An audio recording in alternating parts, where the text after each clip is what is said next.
నీకు 10 లారీలు అంటే బీపీ షుగర్ వచ్చే ఉంటుంది గ్యారంటీగా.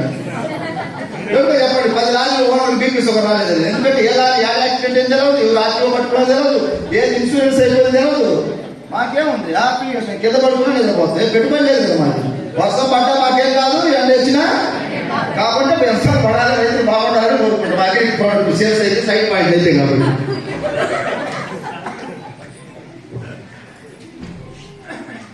అందరూ బాగుండాలని అయితే కోరుకుంటాం, అవునా కాదా? అందుకే మా వాళ్ళు ఇప్పుడు వెస్టింజ్లోకి వచ్చినాక చాలా మంచి వ్యక్తులుగా మారిపోయింది. హెల్పింగ్ నేచర్ పెరిగిపోయింది బాగా. మీటింగ్లు విని ఇప్పుడు ఎవరన్నా బయట చేయెత్తితే ఆపుతారు, ఇంతకుముందు ఆపేటోళ్ళు కాదు. ఇప్పుడు చెయ్యి అక్కడ పోయినా కూడా ఆపెట్టించుకొని పోతారు, ఎందుకంటే ఐడి కూడా వస్తుందేమో అని డ్రాప్ చేస్తారు పోయి. మీరు చూడండి ఎక్కడైనా జస్ట్ చూడు బయట ఆపుతారు, సార్ ఎక్కడికి పోవాలి, ఎక్కడ సార్ ప్లీజ్ అంటారు రెస్పెక్ట్ గా. రెస్పెక్ట్ వదిలి పెడతారు, కుదిరితే 4 మాటలు, వీలైతే ఐడి.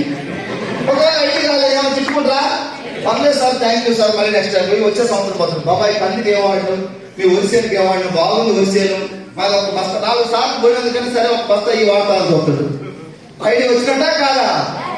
ఏదో ఒక విధంగా మంచి చేస్తున్నాం ఈ సొసైటీకి.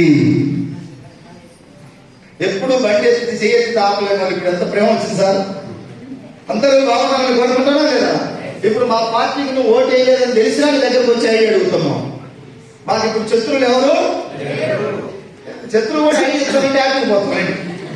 మా పార్టీ పుట్టినప్పటి నుంచి మాకు ఓటు వేయలేదన్నా మేము ఐడి అడుగుతున్నాం. మాకు ఇప్పుడు కులాలు, మతాలు, పార్టీలు, ప్రాంతాలు ఏవి, అందరూ బాగుండాలి,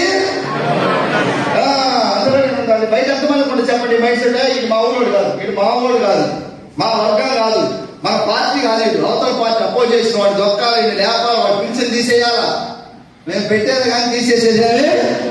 జై వెస్టీజియా. ఎంత మంచి వాళ్ళగా మారిపోయిన వెస్టీజ్ లో. ఇంతకుముందు ఇంత మంచి బుద్ధులు ఉన్నాయా మాకు? లేవు. వెస్టీజ్ లోకి వచ్చినాక మారిపోయినాం. సో మీరు కూడా మాట్లాడేదా? అందరం కలిసి సమాజానికి మనం బాగుపడుతూ సమాజానికి మంచి చేద్దాం కదా.